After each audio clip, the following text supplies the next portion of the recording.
Gustave Flaubert, La tentation de saint Antoine, par Mathieu Farcy. Première partie.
Le soir, sur une montagne. À l'horizon, le désert. À droite, la cabane de Saint-Antoine avec un banc près de la porte. À gauche, une petite chapelle. Une lampe y est accrochée au-dessus d'une image de la Sainte Vierge. Devant la cabane, par terre, quelques corbeilles en feuilles de palmier. Dans une crevasse de la roche, le cochon de l'ermite dort à l'ombre. Antoine est seul, sur le banc, occupé à faire ses paniers. Il lève la tête et regarde le soleil. Antoine. Assez travaillé comme cela. Prions. Il se dirige vers la chapelle, puis il s'arrête. Tout à l'heure, il sera temps. Quand l'ombre de la croix aura atteint cette pierre, je commencerai mes oraisons. Il se promène tout doucement, de long en large, les bras pendants.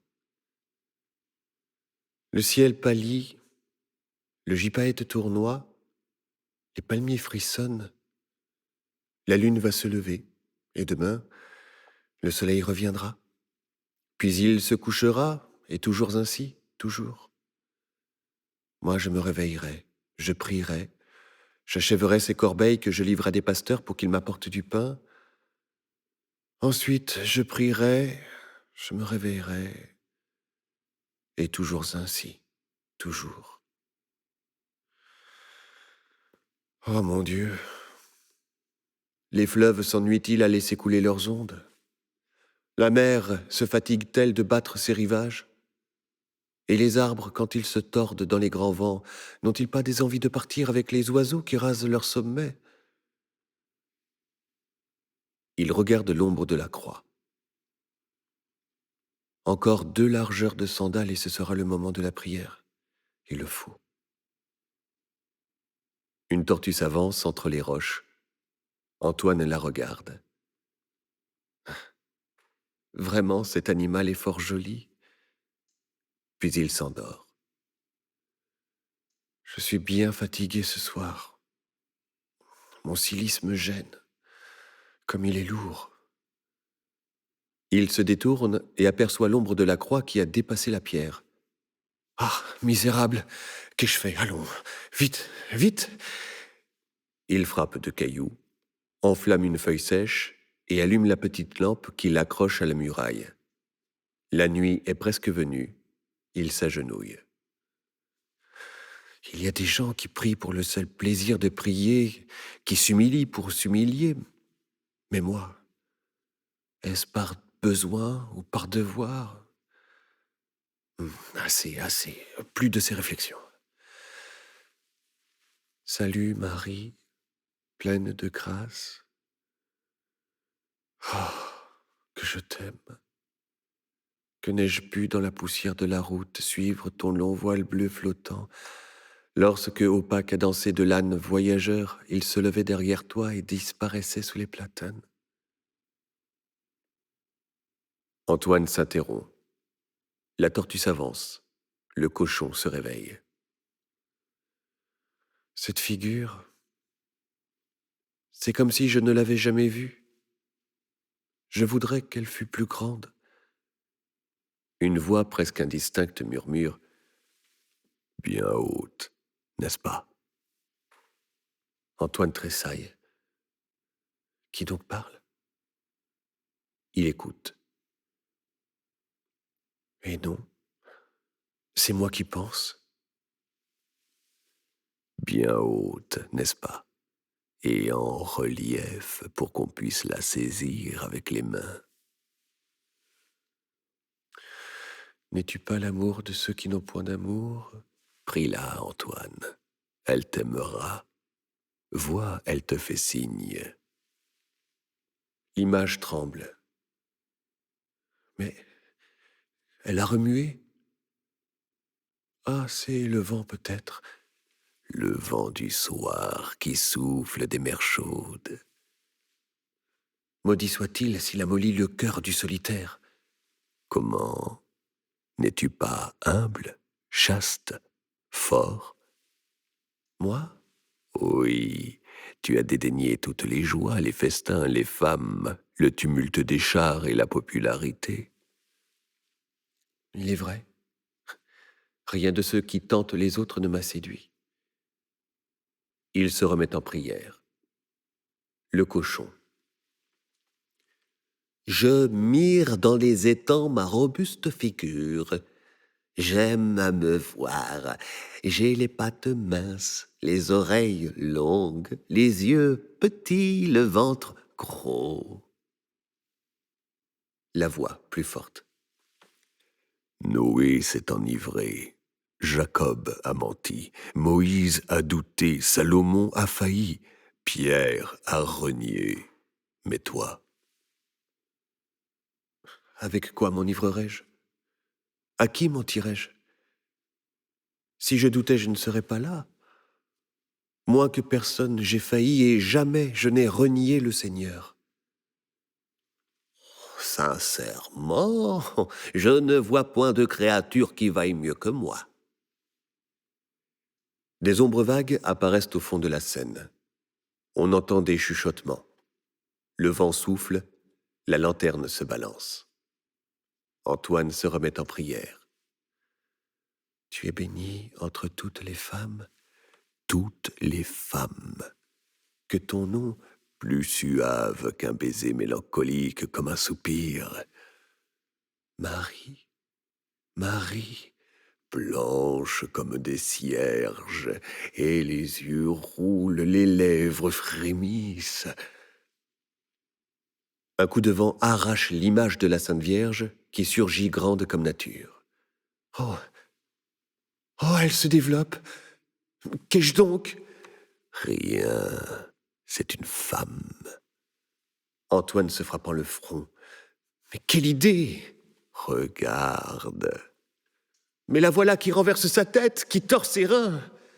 Et les cheveux s'envolent. Ah, les longs cheveux, les cheveux d'or. Hume-les, baise-les. Assez, assez, de par le Seigneur, va-t'en, vision de l'enfer. Tout disparaît. Le cochon gémit. Antoine regarde au loin d'un air mélancolique. La voix reprend.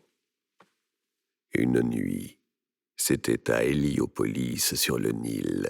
Tu veillais comme maintenant, écoutant tomber dans les vasques de porphyre le jet clair des fontaines que les lions soufflaient par leurs narines. Il y avait des torches au chevet d'un lit, et près du lit, dans un trépied d'airain, la myrrhe fumait. Un long voile étendu recouvrait quelque chose de maigre en se creusant au milieu, avec la courbe molle d'une vague qui s'efface. Puis il se bombait doucement vers le haut, et ses plis droits roulaient chaque côté jusqu'à terre. C'était la fille du quêteur Martialus, morte le matin même, le lendemain de ses noces. À force d'y promener tes yeux, il te parut par moments que le drap d'un bout à l'autre frissonnait, et tu fis 3 pas pour voir la figure. Tu levas le voile. La couronne funèbre à nœuds serrés entourait son front d'ivoire. Ses prunelles pâlissaient dans la teinte laiteuse de ses yeux caves. Elle semblait dormir, la bouche ouverte, car sur le bord des dents la langue passait. Et tu te disais qu'hier encore elle vivait, qu'elle parlait, que ses bras avaient étreint, ce cœur immobile avait battu, et les murs gardaient dans leurs angles les oppressements de la dernière nuit, les paroles entrecoupées. Tu te rapprochas, tu te penchais. Il y avait sur son col du côté droit une tache rose. Tu devinas. Ah, ah, ah. Dans un myrte, l'alouette cria. Les mariniers sur le fleuve reprirent leur chanson, et tu te remis en prière. Oui, oui, je me rappelle. Les pointes de ses seins soulevaient sa tunique, et la bague d'or de son doigt frappée par une des torches lançait un grand rayon. C'était une nuit pareille. L'air était lourd, j'avais la poitrine défaillante. C'est par là que s'avance dans les sables la litière de pourpre remuant doucement au bras noir des eunuques. Elle enferme la fille des consuls qui soupire de langueur sous les grands pins de ces villas, la Lydienne épuisée qui ne veut plus d'Adonis, la Juive en inquiétude qui cherche son Messie. Oui, elles sont malades. Elles viennent te raconter leurs souffrances. Il y en a qui dépérissent pour des danseurs, d'autres se pâment au son des flûtes. Et ce n'est point, disent-elles, le danseur qu'elles aiment, ni la musique qui les enivre. Sans croire à l'oracle, elles ont penché leur oreille au bord des gouffres de la Thessalie et ont acheté à des mages les plaques de métal qui se portent sur le ventre. Elles se refusent à leurs époux, elles rient maintenant au sacrifice, elles sont fatiguées de tous les dieux. Mais elles voudraient savoir pourquoi la Madeleine suivait le Christ par les chemins, et les plus naïves, n'est-ce pas, te demandent si pour plaire au crucifié, Il suffit de chérir son serviteur. Oh mon Dieu, mais est-ce ma faute? Elle venait, je les recevais, et il fallait bien ranimer les pécheresses, rassurer les chrétiennes, convertir les idolâtres. Oh, que ne pouvais-tu suivre l'idolâtre dans l'atrium et t'agenouiller avec la chrétienne sur les dalles fraîches des basiliques? Mais c'est la pécheresse, Antoine, qu'il eût fallu ne pas quitter. Peu à peu, tu l'eusses déshabitué des hommes. Tu aurais ôté de son front les bandelettes de pourpre, arraché de sa poitrine le collier plein d'orgueil, retiré de ses doigts les camées lourds. Quel prix, quelle pleurs, quel jeûne! Un cilice, des épines! Elle essaie, elle s'enferme. La voilà seule et déshabillée. Elle dénoue sa chaussure. L'urne suspendue balance des ombres sur la blancheur de son flanc nu. Mais elle n'ose encore. Elle frémit, elle prend la chaînette à pointe recourbée. Le sang part, ses yeux pâlissent. Elle tombe, elle se pâme. Antoine, en soupirant, s'étire les bras. Le cochon se frotte le ventre contre terre. Les formes, à peine entrevues jusque-là, commencent à grandir.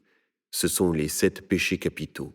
Envie, avarice, luxure, colère, gourmandise, paresse, orgueil, et une 8e plus petite, la logique. Elles voltigent comme des ombres, légèrement, tout autour de Saint-Antoine, et projettent leurs silhouettes sur les rochers. Antoine regarde son cochon. Quelle herbe a-t-il donc prise pour baver comme il fait? D'habitude, cependant, tu sembles heureux, toi, et chaque matin, quand je me réveille, l'envie. D'autres, à la même heure, entendent le rire d'un enfant.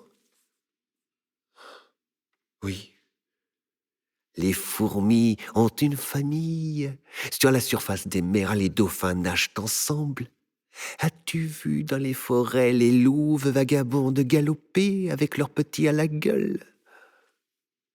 Mais moi, je suis plus solitaire que les bêtes féroces dans les bois et que les monstres sous l'océan. La logique. Qui l'a voulu? Qui te retient? L'envie. Tu souffres, tu as soif. D'autres, maintenant accoudés sur des lits d'ivoire, croquent la neige dans des patères d'argent. Oui. Oui, cela est vrai. L'avarice. Si tu n'avais pas donné ton bien aux pauvres, la gourmandise. Tu aurais des celliers pleins. La paresse. Et tu dormirais étendu sur les toisons de tes brebis. Silence. L'envie reprend.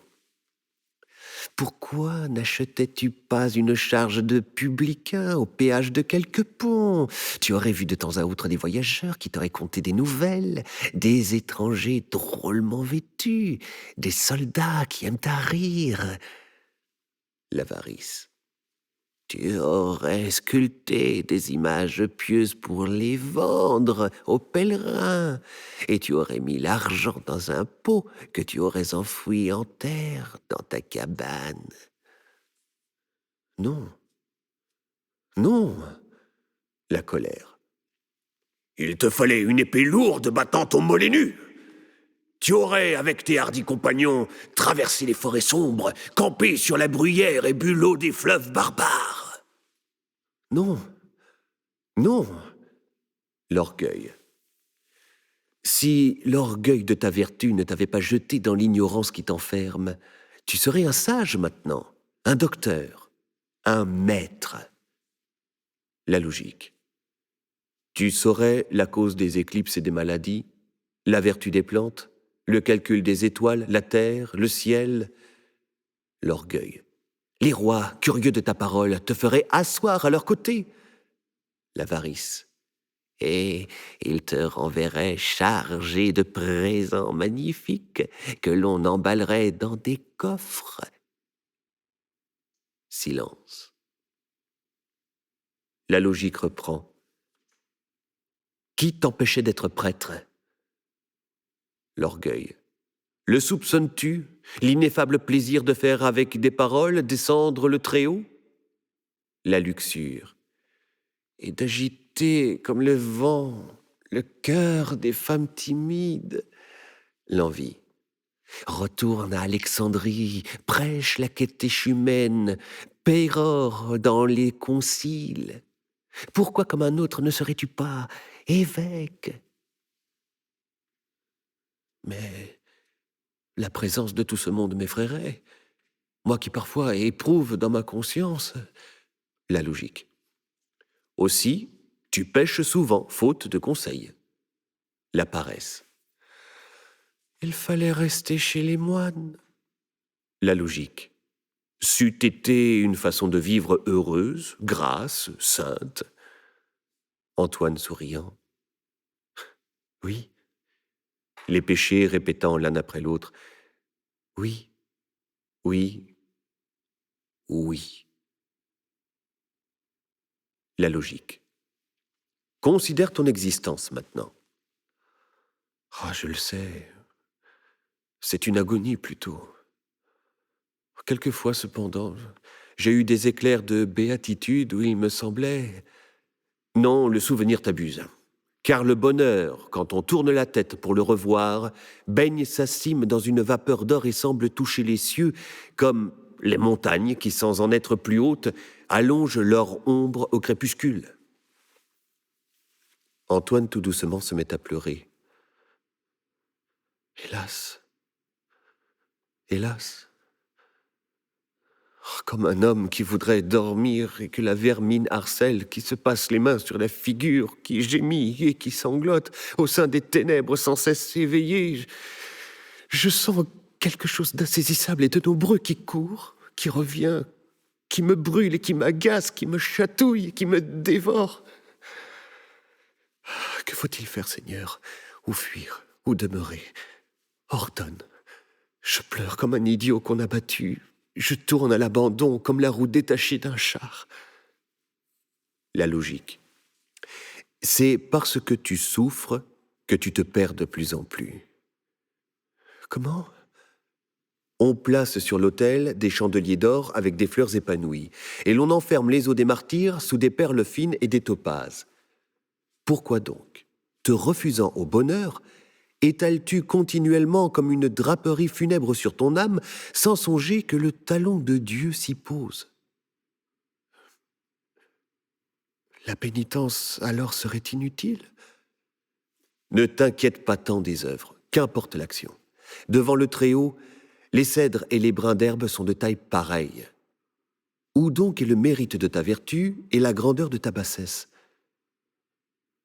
Cependant, la loi, ce sont les Juifs qui disent la loi, les Sadducéens qui la prêchent et les pharisiens qui la vendent. Jésus n'est-il pas venu la détruire? Ne s'appelait-il pas l'épée? Est-ce la loi qui a nourri les multitudes, apaisé les flots furieux et flamboyé sur le Tabor? La loi. Les prophètes ont été égorgés en son nom. Elle a crucifié Jésus, lapidé Saint-Étienne. Pierre est mort par elle, et Paul aussi, tous les martyrs. C'est la malédiction du serpent dont le Fils de Dieu est venu racheter les nations. Enfermé jadis en Israël, l'esprit, libre maintenant, peut se dilater tout à l'aise dans sa grandeur. Qu'il s'envole au midi, au septentrion, au couchant, à l'aurore, car Samarie n'est plus maudite et Babylone elle-même a été relevée de sa tristesse. Oh Seigneur, Seigneur, je sens surgir en moi comme une inondation. Qu'elle monte, elle te lave. Silence. Antoine, tâchant de ressaisir ses idées. Cependant, le Fils a été envoyé par le Père afin Pourquoi pas le Père par le Fils? Il devait venir après, comme fait par lui sans doute? Non. Qui a créé le monde? Le Père? Et où était le Fils alors? Vis-à-vis des péchés capitaux, derrière la chapelle, apparaissent d'autres ombres, moins grandes et plus nombreuses. Et où était le Fils alors? Était-il le Christ, puisque le Christ fut homme et qu'il n'y avait pas d'homme? Et l'Esprit, que faisait-il? Ils étaient ensemble. Ensemble. Trois dieux. Non, ils étaient un. Mais puisque Jésus était Dieu, quoique étant homme, où était Dieu tandis qu'il vivait? Que faisait Dieu lorsqu'il mourut? Où était Dieu quand il est mort? Car il est mort. Antoine se signant. Et ressuscité. La logique. Mais s'il était avant la vie, il n'eut pas besoin de ressusciter pour être de nouveau après la mort. Qu'a-t-il fait de son corps humain? Qu'est-il advenu de son âme humaine? L'a-t-il rattaché à son âme de Dieu? Serait-ce donc un homme qui serait Dieu, qui s'ajouterait à Dieu, un Dieu qui serait chair? Et comme il n'est qu'un avec le Père et l'Esprit seraient chair. Tout serait chair. Il n'y aurait que la chair? Non, non, tout esprit. En effet, car Jésus est Dieu. Mais Jésus naquit, mangea, marcha, dormit, souffrit, mourut. Est-ce que l'Esprit naît? Est-ce qu'il souffre? Est-ce qu'il mange? Est-ce qu'il marche? Peut-il mourir? Jésus n'a donc éprouvé ni la naissance ni la mort, ou bien il n'était pas esprit. C'est l'homme en lui qui a souffert. Et non le Dieu, cela est sûr. S'il eût été Dieu, mais il était Dieu. Il n'a donc pas souffert alors. Il a fait semblant de souffrir. Il n'est pas né de Marie, mais il a paru naître. Quand on le clouait sur la croix, il regardait d'en haut son corps qu'on suppliciait. Quand il a levé le 3e jour la pierre de son tombeau, c'était comme une vapeur qui en est sortie, un fantôme, je ne sais quoi. Thomas s'en doutait, qui a voulu toucher ses plaies. Mais il lui était facile de simuler des plaies puisqu'il simulait un corps. Si c'eût été un vrai corps comme le tien, aurait-il pu traverser les murs et se transporter dans l'espace? Or, si ce n'était pas un corps, si ce n'était pas un homme, Jésus est bien le Christ, n'est-ce pas? Tu ne crois pas que le Christ ait été Melchisédek, ni Sem, ni Théodotus, ni Vespasien? Oui, Jésus est le Christ. Et le Christ est Jésus. Mais pour exister cependant, il faut avoir un corps. Il faut être. Et puisque ce corps, il ne l'avait pas, donc il n'a pas existé, donc il n'a pas été. Le Christ est un mensonge. Oh, c'est malgré moi, tout cela est tombé dans ma tête l'un après l'autre. Pardon, Seigneur, pardon. Qu'il est mal. Qu'est-ce que le mal? Ce qui n'est pas le bien. Oh, tu philosophes comme un grec. Tu dis le mal, le bien, le bon, le mauvais. Voyons, habile homme. Le mal, c'est ce qui n'est pas le bien, et le bien, sans doute, ce qui n'est pas le mal. Ensuite, et non, le mal, c'est ce qui est défendu par Dieu, à coup sûr, tel que l'homicide, l'adultère, l'idolâtrie, le vol, la trahison et la rébellion contre la loi. C'est pour cela qu'il a ordonné à Abraham de sacrifier Isaac, qui était son fils, à Judith d'égorger Holoferne, qui était son amant, à Jaël d'assassiner Sisara, qui était son hôte, et à tout le peuple d'exterminer les autres peuples, de massacrer les animaux, d'éventrer les femmes enceintes, et qu'il a fait forniquer Abraham avec Agar, Osée avec la courtisane, et que Jacob volait Laban, que Moïse volait le roi d'Égypte, que David était chef de voleurs, que les citoyens volaient l'étranger, que le peuple volait les villes alliées, pillait les villes vaincues, et que depuis Aaron jusqu'à Sédécias, on a adoré le serpent d'airain, qu'on a gratifié Rahab et récompensé le traître de Béthel, et que lui, enfin, il a envoyé son fils afin de détruire la loi qu'il avait faite. Si elle était bonne, pourquoi la renverser? Si elle était mauvaise, pourquoi l'avoir donnée? Y a-t-il quelque chose de bon qui ne soit mauvais? Quelque chose de mauvais qui ne soit bon? Le bien est-il? Le mal est-il? Y a-t-il une vérité? Où est le mensonge? Les sages ont cherché et n'ont rien trouvé. Les prophètes ont parlé et n'ont rien dit. Tu feras comme eux. Les siècles feront comme toi. Allons, sans t'inquiéter de l'ouvrage, tourne la meule de la vie et siffle en la tournant. Que m'apporte à moi? Connais-je les desseins de Dieu? Pourquoi donc adorer en lui ce que tu exécrerais dans un homme, puisque tu t'inclines devant le mal? Mais c'est dans le diable qu'est le mal. Et qui a fait le diable? Dieu. Si le diable fut créé par lui et que la création soit sortie de sa parole avant que cette parole fût dite, la parole était en lui. Et avant que le diable ne vînt au monde, le diable y était donc, et avec tout son enfer. A-t-il un corps? Le diable? Un corps? S'il en avait un, il ne serait pas partout à la fois, comme Dieu qui est en esprit et partout à la fois.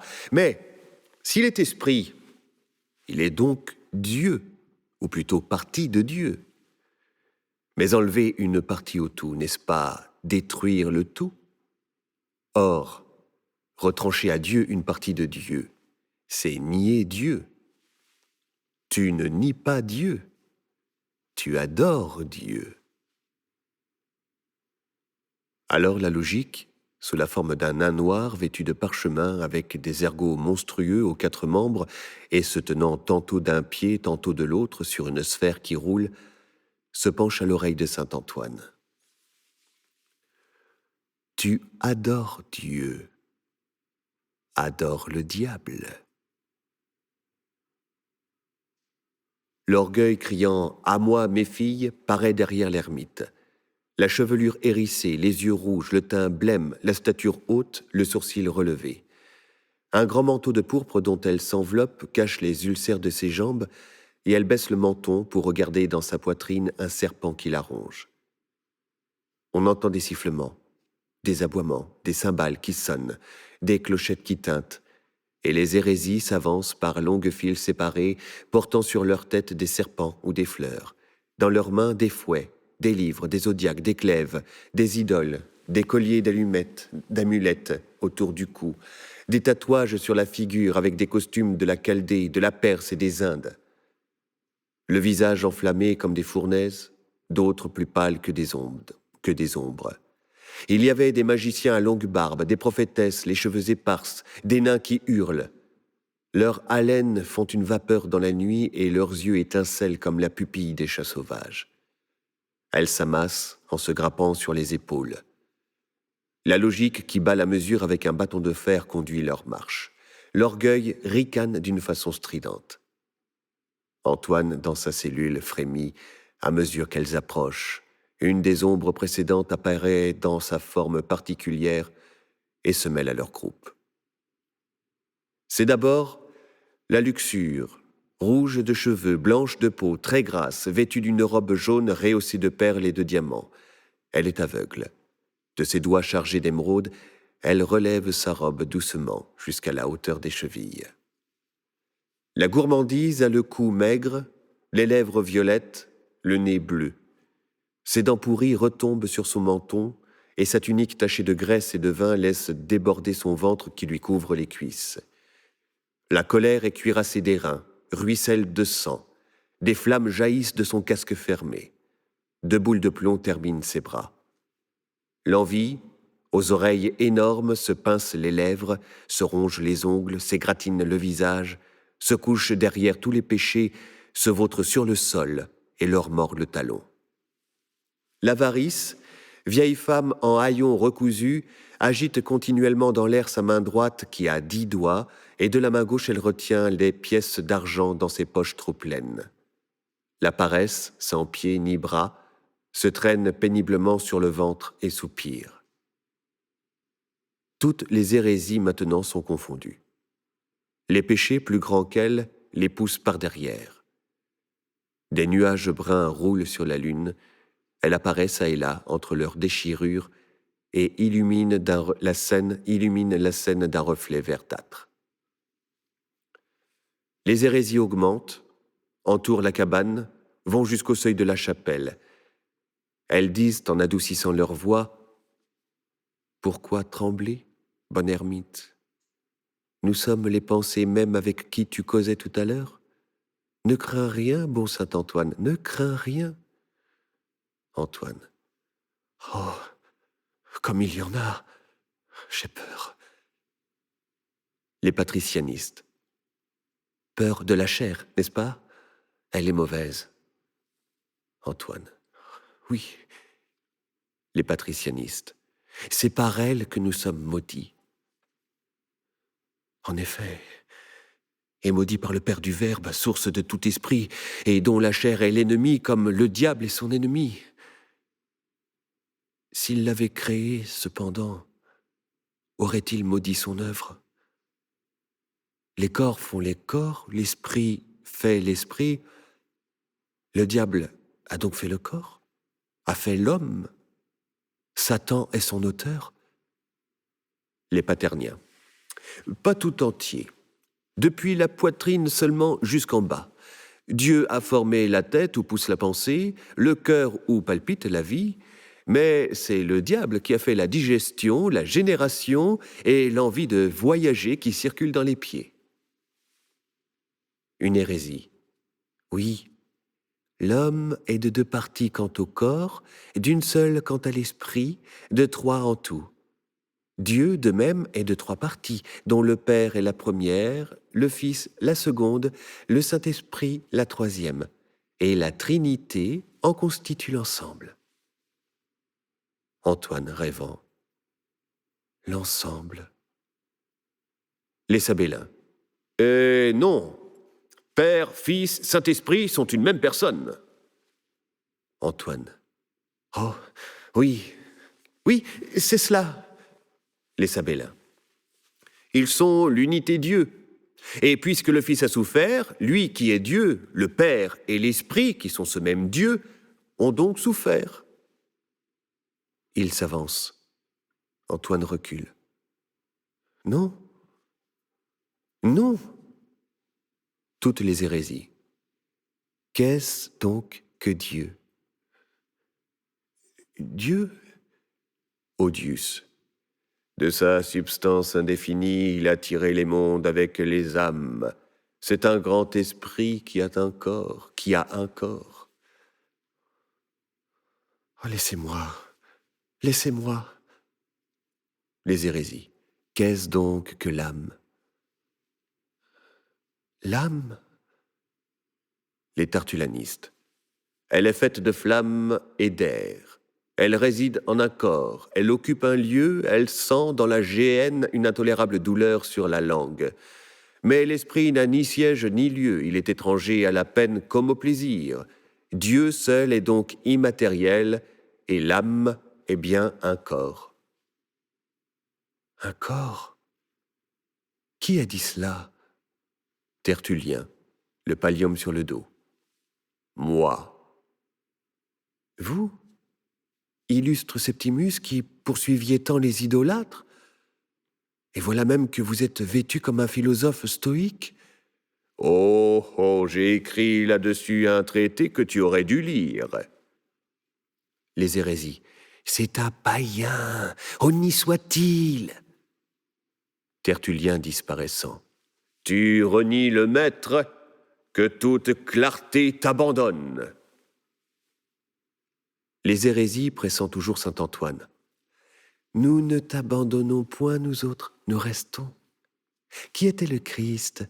D'où venait sa chair? Était-elle humaine ou divine? Antoine. Divine. se reprenant. Humaine. Les hérésies tout à la fois.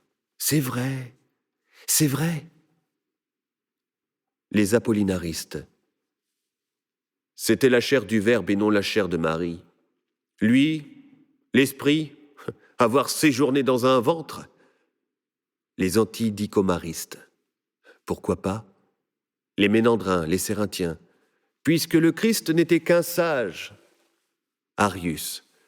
Horreur, désolation.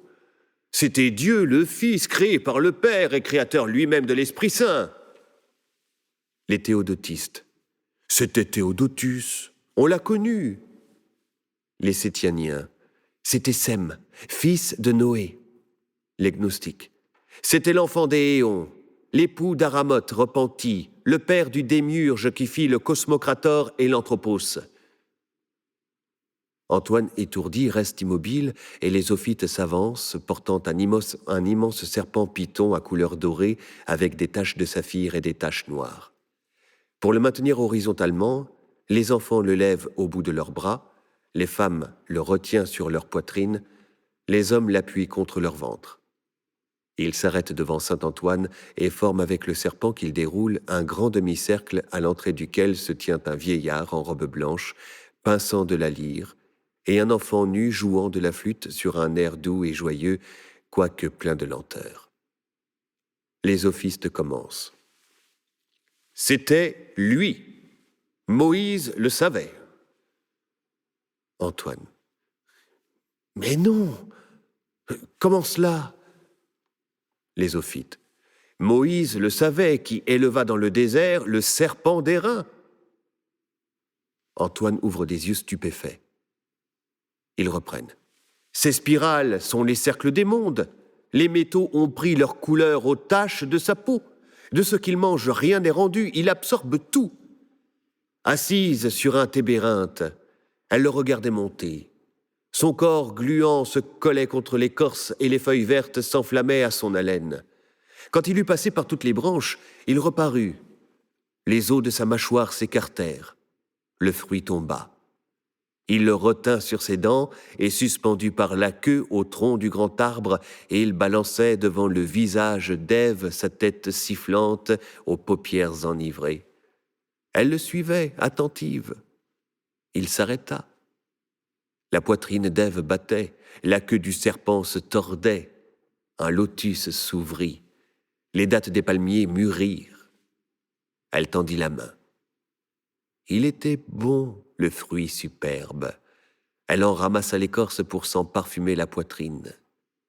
S'ils en avaient goûté davantage, ils seraient Dieu maintenant, selon la promesse du tentateur. Sois adoré, grand serpent noir qui a des taches d'or comme le ciel a des étoiles, beau serpent que chérissent les filles d'Ève. Au grattement de l'ongle sur la corde tendue, éveille-toi. Au ronflement du roseau creux, éveille-toi. Pousse tes anneaux, allons, allons, et viens sur nos autels lécher les pains eucharistiques que nous offrons au Seigneur. Les ophites enferment saint Antoine dans le cercle du serpent. Il saute par-dessus à pieds joints, tout disparaît. Antoine, seul, lentement. Voilà bien la plus exécrable abomination qu'on puisse jamais concevoir. Pourquoi d'ailleurs le Fils de Dieu aurait-il choisi entre autres la figure de cette froide bête au crâne plat qui semble garder dans le mutisme de sa forme sinueuse le mystère du mal? Non, non, il ne l'aurait pas voulu, lui qui était tout amour et sacrifice. Prenez et mangez, dit-il, ceci est mon corps, et prenez et buvez, dit-il. Une outre tombe aux pieds de saint Antoine. Les ascites, hommes et femmes ivres, se mettent à courir autour en dansant. Vive le vin, qu'il déborde, qu'il inonde, il est le Christ. Quand son flanc fut percé, c'est du vin qui coula, le vin de la bonne nouvelle que nous honorons dans cette peau de chèvre. Antoine, exaspéré. Mais les païens n'ont rien fait de si épouvantablement infâme. Les Sévériens. Non, jamais. Le vin a germé par la vertu de Satan. C'est la fureur et la luxure. Les Aquariens. Aussi, nous ne buvons que de l'eau, symbole du Verbe. Les Astotyrites. Anathème sur la chair, sur ceux qui en usent, sur ceux qui la prêchent. Antoine. Et je ne la prêche pas, je n'en use pas. Des applaudissements éclatent derrière saint Antoine. Il se détourne et il voit les manichéens, vêtus de robes noires semées de lunes d'argent, avec des anneaux d'or aux oreilles, très maigres, et les cheveux relevés par des peignes. Captive dans la matière qu'elle féconde, la divinité. Antoine s'écrie « Ah, impossible cela !» Les manichéens. Mais dans l'hostie, Antoine, qui est l'hostie? Il baisse la tête. La divinité s'efforce d'en sortir afin de rejoindre son principe. Elle s'échappe du repos, de l'action, du geste, du regard. Et fuyant ainsi par tant d'occasions diverses, il ne reste plus en nous qu'un résidu grossier, principe du mal, d'où les corps sont faits. C'est pour enfermer les particules divines que sa classe, prince des ténèbres, imagina la génération. Et alors, il créa 2 enfants, Adam et Ève. Mais puisque la chair retient Dieu, prévenons les captivités où il languit, détruisons dans son germe la cause qui l'écrase. Il doit s'écarter des femmes, celui dont les reins ne sont pas à l'épreuve, ou plutôt extrayant de lui-même les parties lumineuses engagées qu'il se délecte avec lenteur dans la réjouissance de sa solitude. Puis il se sentira le cœur joyeux, songeant qu'il a délivré Dieu. Antoine. Oh, il me semble que je glisse sans arrêter sur les marches de l'enfer. Les gnostiques. Chœur énorme composé de groupes différents, saturniens, marcosiens, valentiniens, nicolaïstes, elxaïtes, etc. N'écoute pas ces hommes tristes. Ce sont des païens de l'Asie. Leur grand prophète Manès fut écorché comme imposteur avec une pointe de roseau et sa peau empaillée pendue aux portes de Ctésiphone. Nous t'apprendrons, nous autres qui sommes les sages, les savants, les purs, que le grand Dieu est éternel, inaccessible et impassible, n'est pas le créateur du monde. Je reprends. Nous t'apprendrons, nous autres qui sommes les sages, les savants, les purs, que le grand Dieu éternel, inaccessible et impassible, n'est pas le créateur du monde. Veux-tu savoir la vie de Jésus avant son apparition, la mesure exacte de sa taille, le nom de l'étoile où est son trône? Voici le livre de Noria, femme de Noé. Elle l'écrivit dans l'arche durant les nuits, assise sur le dos d'un éléphant à la lueur des éclairs. C'est celui-là. Ouvre-le, essaie. Une ligne seulement. L'orgueil. Que risques-tu, Antoine? Après tout, la logique, les pensées qui t'obsèdent s'enfuiront peut-être. L'orgueil lui passe le livre ouvert par-dessus son épaule. Ses yeux tombent sur cette phrase. Au commencement, Bythos était. De sa pensée naquit l'intelligence qui épousa la vérité.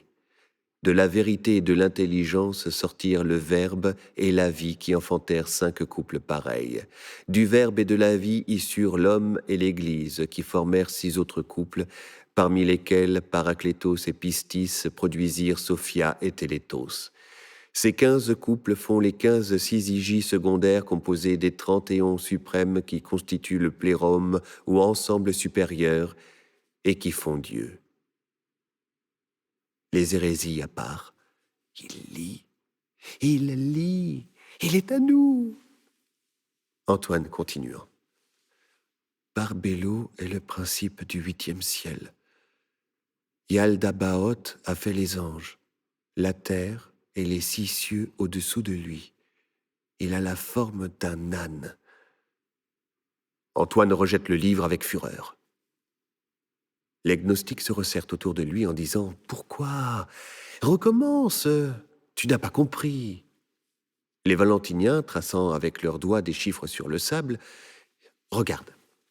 Les 365 correspondants aux membres du corps, les 365 cieux correspondant aux membres du corps. Antoine fermant les yeux. Je ne veux pas les connaître. Les basildiens. Le mot signifie... Antoine se bouchant les oreilles. Je ne veux pas l'entendre. Les saturniens. Nous te dirons le nom des 7 anges qui ont fait... Non, non. Les colorbaziens. Celui des 7 étoiles d'où procède la vie des hommes. Non, non. Les thérapeutes. Attends. Nous allons danser la danse du passage de la mer Rouge et chanter l'hymne du soleil. Les kabbalistes, désignant avec leurs baguettes plusieurs points dans l'espace. Vois-tu, comme le sang dans un grand corps, circuler l'Aenzof universel dans les veines cachées de tous les mondes? Antoine, au milieu des hérésies. Oh, par où fuir? Des voix me hurlent aux oreilles. Où suis-je donc? À quoi pensais-je? Ah oui, à l'essence du verbe. Eh bien, les hérésies faisant un grand cercle autour de lui restent sur la pointe du pied, la bouche béante. Mais je ne comprends rien à tout cela, moi. Mon âme tourbillonne et se déchire dans ses pensées comme la voile d'un vaisseau dans l'ouragan. Oh, je n'en veux plus. Arrière! Arrière! Tout disparaît. Silence. Mais la damnation est derrière toi, misérable. Oh, l'épouvante de l'éternité me glace jusqu'aux entrailles comme la voûte sombre d'un grand sépulcre. On entend de vagues lamentations. Il écoute. Qui donc sanglote? Est-ce un voyageur assassiné dans la montagne? Il ramasse une liane et l'allume à la petite lampe de la chapelle. Il cherche, abaissant et élevant sa torche. Les pleurs semblent se rapprocher. Tiens, c'est une femme. Et l'on voit s'avancer une femme dont les bandeaux noirs tombent le long de sa figure. Une tunique de pourpre en lambeaux découvre son bras amaigri où résonne un bracelet de corail. Elle a sous les yeux des bourrelets rouges, sur les joues des marques de morsures, au bras des traces de coups. Elle s'appuie, en pleurant, sur l'épaule d'un homme chauve habillé d'une grande robe de même couleur rouge. Il a une longue barbe grise et tient à sa main un petit vase de bronze qu'il dépose à terre. Simon le magicien à Hélène. « Arrête-toi !» Hélène, gémissant sur le sein de Simon. « Père, j'ai soif. » « Que ta soif soit passée. »« Père, je voudrais dormir. »« Éveille-toi. »« Oh, Père, quand pourrais-je m'asseoir ?»« Debout. » Antoine ébahi. « Qu'a-t-elle donc fait ?» Simon, appelant 3 fois. « Enoya. Enoya. Enoya. Il demande ce que tu as fait. Raconte ce que tu as à dire. » Hélène, comme se réveillant d'un long sommeil. « Ce que j'ai à dire, ô Père ? » ?»« D'où viens-tu » Hélène jette les yeux tout autour d'elle, lève la tête vers les nuages, se recueille un instant, puis elle commence d'une voix couverte. « J'ai souvenir d'un pays lointain, d'un pays oublié. La queue du pan, immense et déployée, enferme l'horizon et, par l'intervalle des plumes, on voit un ciel vert comme du saphir. Dans les cèdres, avec des huppes de diamants et des ailes couleur d'or, les oiseaux poussent leurs cris pareils à des harpes qui se brisent. J'étais le clair de lune. Je perçais les feuillages. J'illuminais de ma figure l'éther bleuâtre des nuits d'été. Antoine, à Simon, lui faisant signe qu'elle est folle. Ah, je comprends. Quel pauvre enfant que vous avez recueilli. Simon, le doigt sur la bouche. Chut, chut. Hélène reprend. À la proue de la trirème, où il y avait une tête de bélier qui, à chaque coup de vague, s'enfonçait sous l'eau, je restais immobile. Le vent soufflait. La carène fendait l'écume. Il me disait que m'importe si je trouble ma patrie, si je perds ma couronne, tu m'appartiendras dans ma maison. Ménélas en pleurs agita les îles. On partit avec des boucliers, avec des lances, avec des chevaux qui piaffaient d'effroi sur le pont des navires. Ah, qu'elle était douce, la chambre de son palais. Il se couchait sur la pourpre des lits d'ivoire, et jouant avec le bout de ma chevelure, il me chantait des airs d'amour.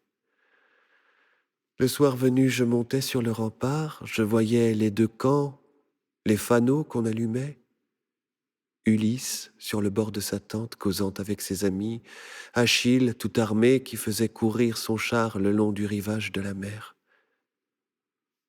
Antoine. Mais elle est folle tout à fait. Pourquoi donc? Simon, le doigt sur la bouche. Chut, chut. Hélène. J'étais dans une forêt. Des hommes ont passé. Ils m'ont prise et m'attachant avec des cordes m'ont emporté sur leurs chameaux. Ils se glissaient sur moi dans mon sommeil. Ce fut le prince d'abord, puis les capitaines, puis les soldats, puis les valets de pied qui soignent les ânes. Ils m'ont lavé dans la fontaine, mais mon sang qui coulait a rougi les eaux, et mes pieds poudreux ont troublé la source. Ils m'ont graissé avec des huiles, ils m'ont frotté avec des onguents, et ils m'ont vendu au peuple pour que je l'amuse. C'était à Tyr la Syrienne, près du port, dans un carrefour étroit. Un soir, nu, debout et le sistre en main, je faisais danser des matelots grecs. La pluie d'orage ruisselait sur la bouge, sur le bouge. La vapeur des vins montait avec les haleines et la fumée des lampes. Un homme tout à coup entra sans que la porte fût ouverte. Il leva son bras gauche en écartant deux doigts. Le vent fit craquer les murs, les trépieds s'allumèrent. Je courus à lui. « Oh, je te cherchais, mais je t'ai trouvé, je t'ai racheté. C'est celle-là, Antoine, qu'on appelle Caris, Enoia, Barbelot. Elle était la pensée du Père, le nous indestructible qui créa les mondes. Mais les anges, ses fils, la chassèrent de son empire. Alors, elle fut la lune, le type femelle, l'accord parfait, l'angle aigu. Puis, pour se dilater plus à l'aise dans l'infini dont ils l'exclurent, ils l'enfermèrent à la fin sous une forme de femme. Elle a été l'Hélène des Troyens dont le poète Stésichore a maudit la mémoire. Elle a été Lucrèce, la belle dame violée par les rois. Elle a été la Dalila qui coupait les cheveux de Samson. Elle a été cette fille des Juifs qui s'écartait du camp pour se livrer au bouc et que les 12 tribus ont lapidé. Elle a aimé la fornication, le mensonge, l'idolâtrie et la sottise. Elle s'est dégradée dans toutes les corruptions, avilie dans toutes les misères, prostituée à tous les peuples. Elle a chanté à tous les carrefours, elle a baisé tous les visages. À Tyr, elle était la maîtresse des voleurs. Elle buvait avec eux pendant les nuits et elle cachait les assassins dans la vermine de son lit tiède. C'est moi, Père pour les Samaritains, Fils pour les Juifs, Saint-Esprit pour les nations, qui suis venu la faire remonter dans sa splendeur et la rétablir au sein du Père. Et maintenant, inséparables l'un de l'autre, nous allons, délivrant l'esprit et terrifiant les dieux. J'ai prêché dans Éphraïm et dans Issachar, à Samarie et dans les bourgs, dans la vallée de Magédo, le long du torrent de Bizor, et depuis Zahora jusqu'à Arnoun, et au-delà des montagnes, à Bostra et à Damas.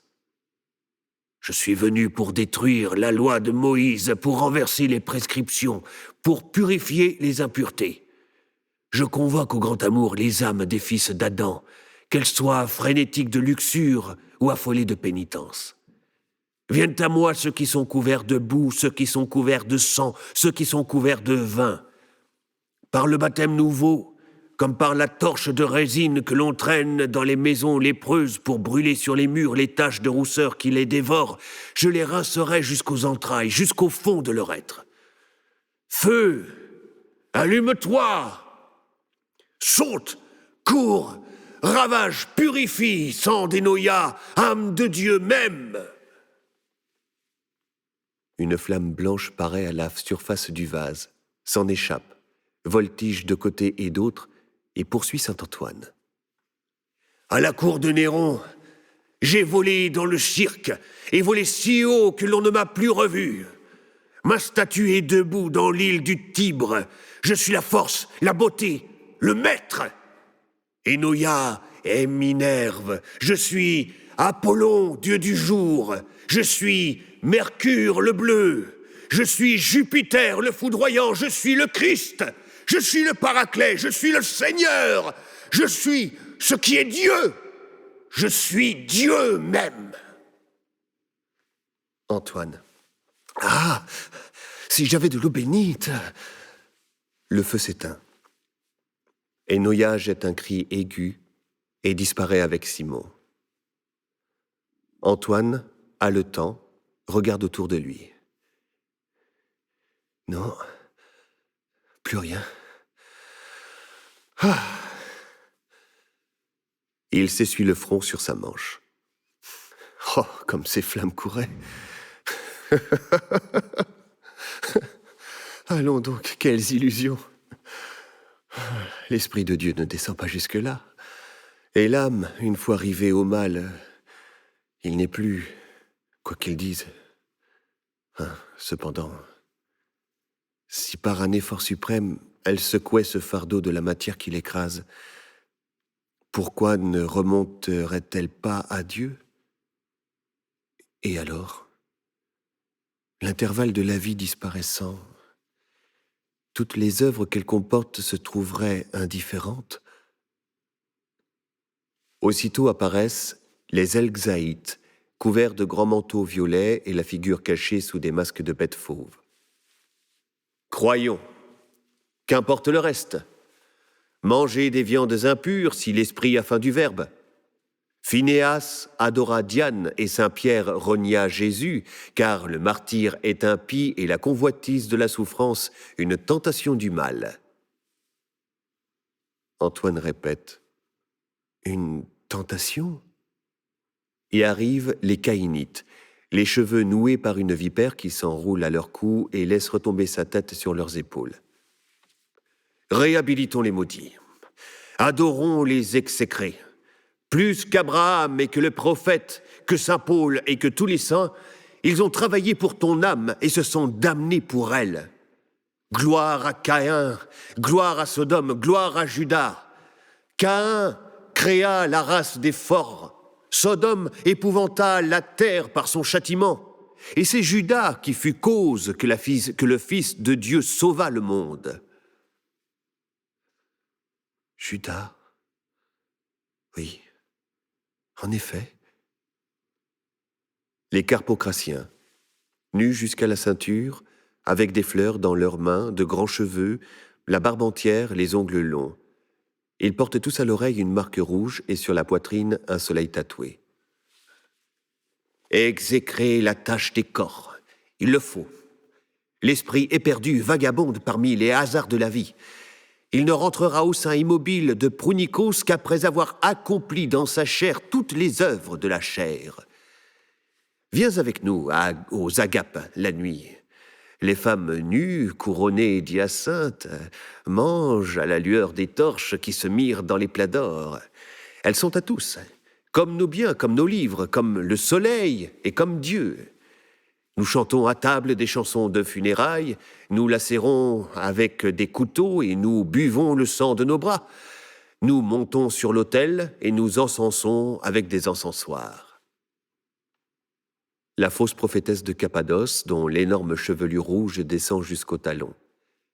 Elle brandit un pain enflammé et s'appuie de la main gauche sur le museau d'une tigresse qui se frotte contre sa cuisse. L'esprit est dans la flamme, dans la chair, dans l'ouragan. Il en va jaillir pour toi par l'invocation terrible. Écoute-la. Je te roulerai dans mon amour tout au fond de l'abîme. Viens, viens. Elle secoue sa torche dont les gouttes de feu tombent aux pieds de saint Antoine. La tigresse baume son dos. Antoine, épouvanté, recule. « Oh, elles vont me prendre. J'ai peur. La bête rugit. Comment sont-elles venues jusqu'à moi? C'est par ma faute. Mon Dieu, pitié, pitié. » Il saisit sa discipline et la fait tourner rapidement comme une fronde. Les hérésies s'éloignent, baissant la tête dans leurs épaules avec des gestes effarés. Ah, j'en étais sûr.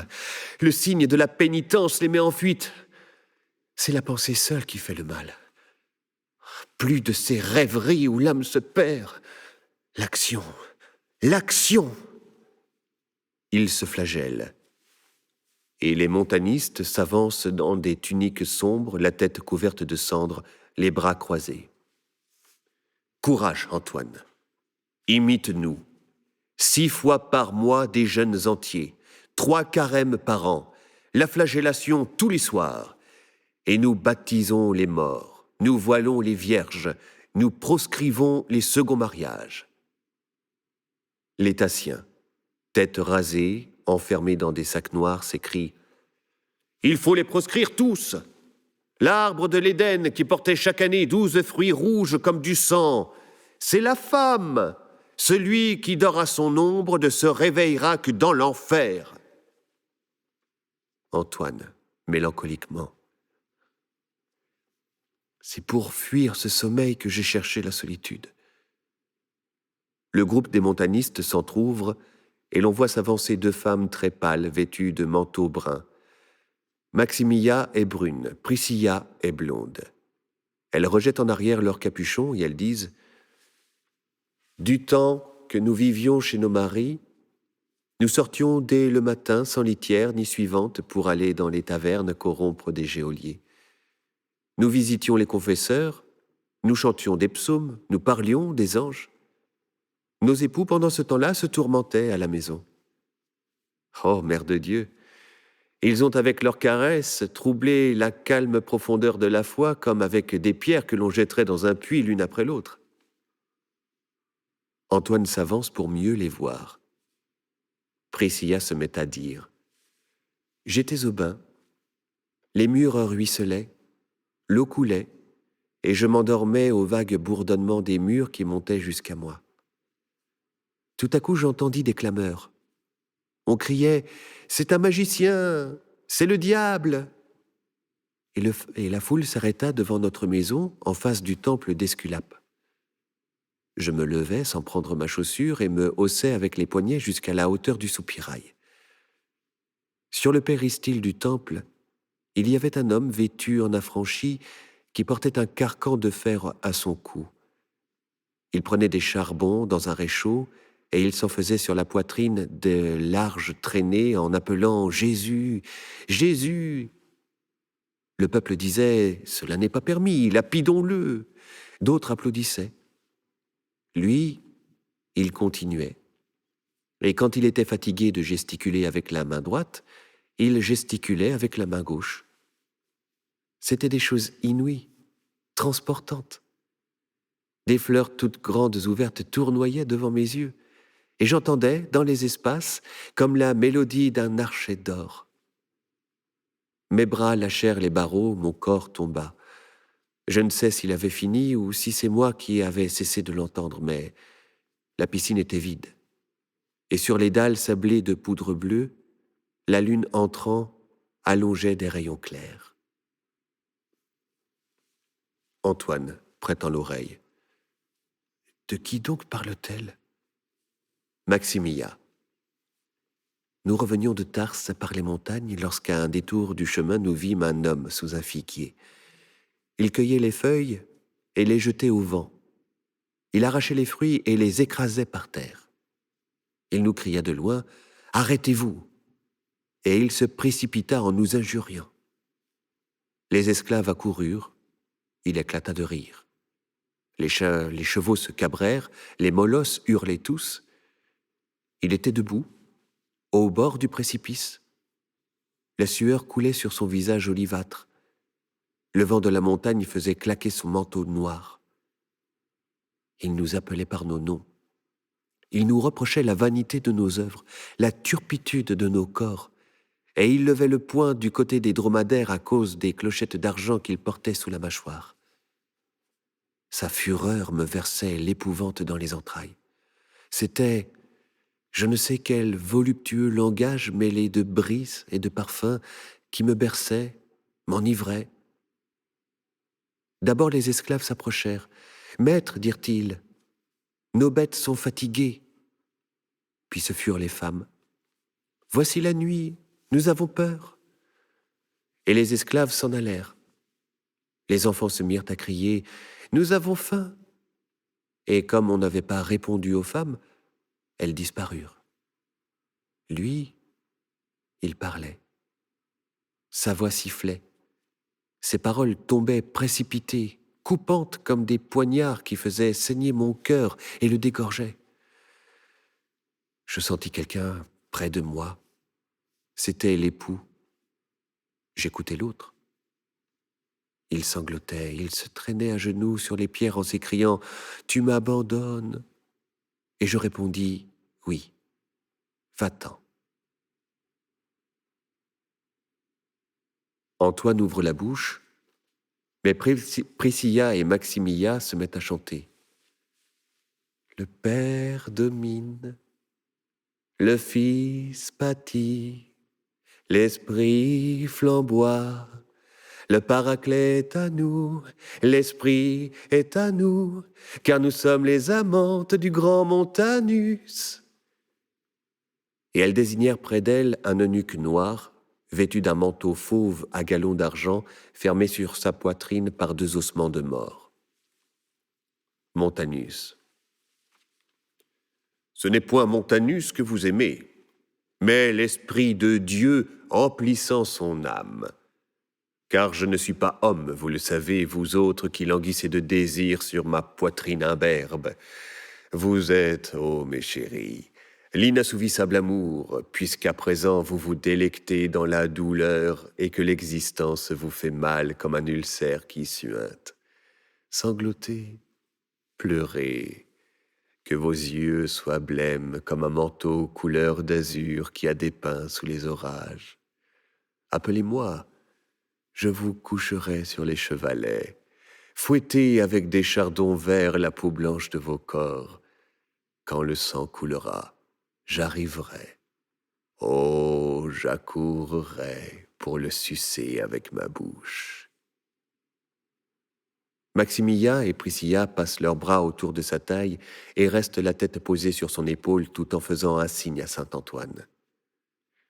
Antoine, au nom du Christ, au nom de la Vierge, par la vertu de tous les anges, les montanistes. Non, tu ne nous chasseras pas.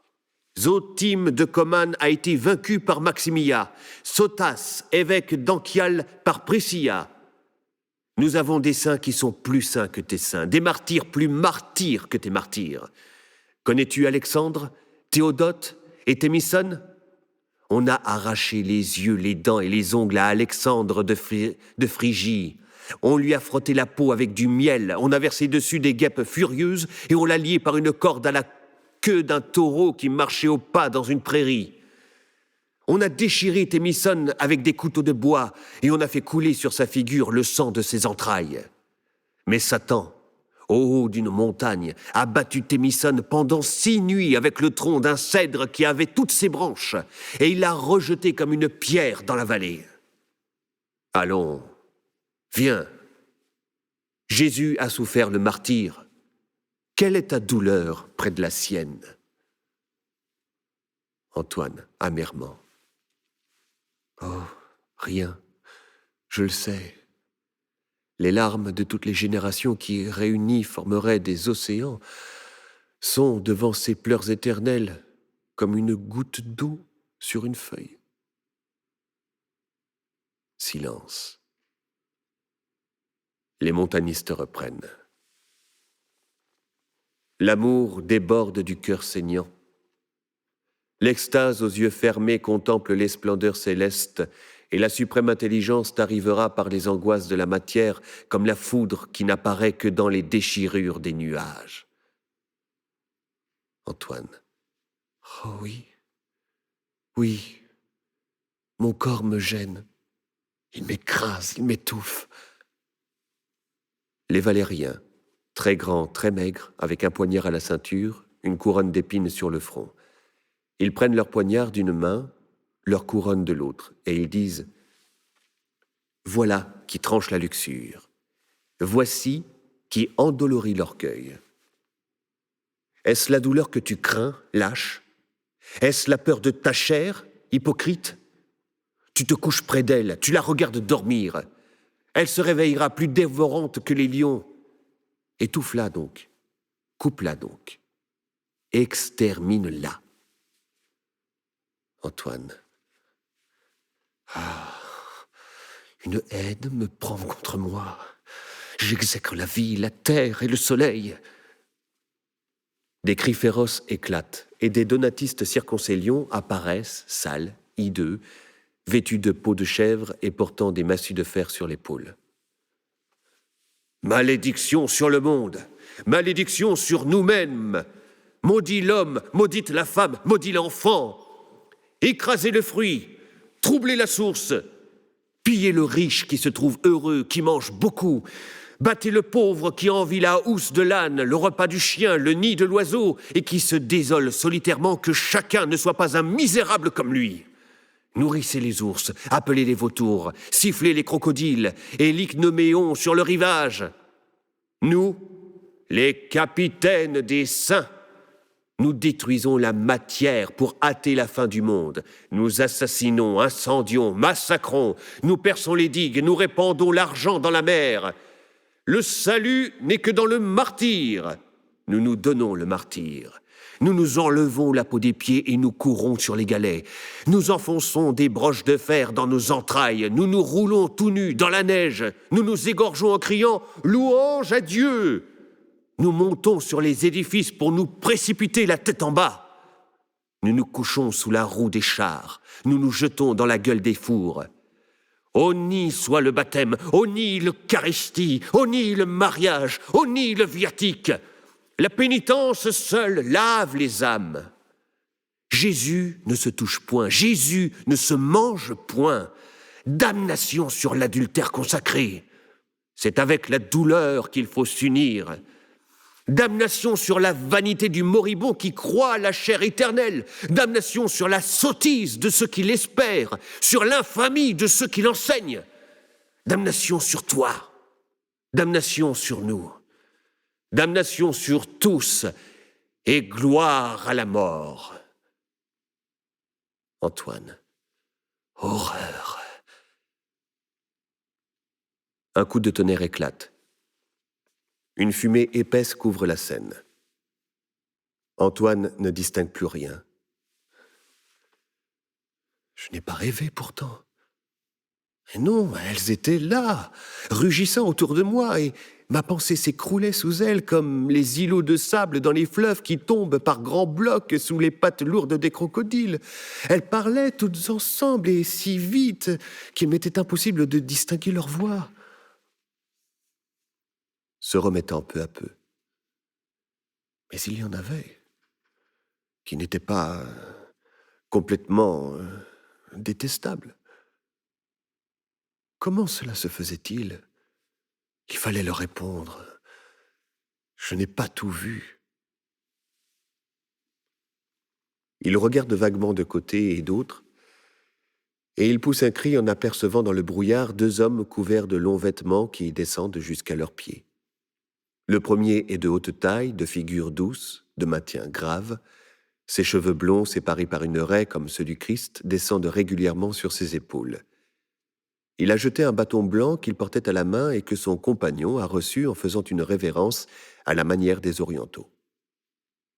Ce dernier, vêtu pareillement d'une tunique blanche sans broderie, est petit, gras, camard, d'encolure ramassée, les cheveux crépus, une mine naïve. Ils sont tous les 2 sans chaussures, nu-tête et couverts de poussière comme des gens qui arrivent de voyage. « Que voulez-vous ? Parlez !»« Allez-vous-en. » Damis, c'est le petit homme. « Là, bonne ermite. Ce que je veux, je n'en sais rien.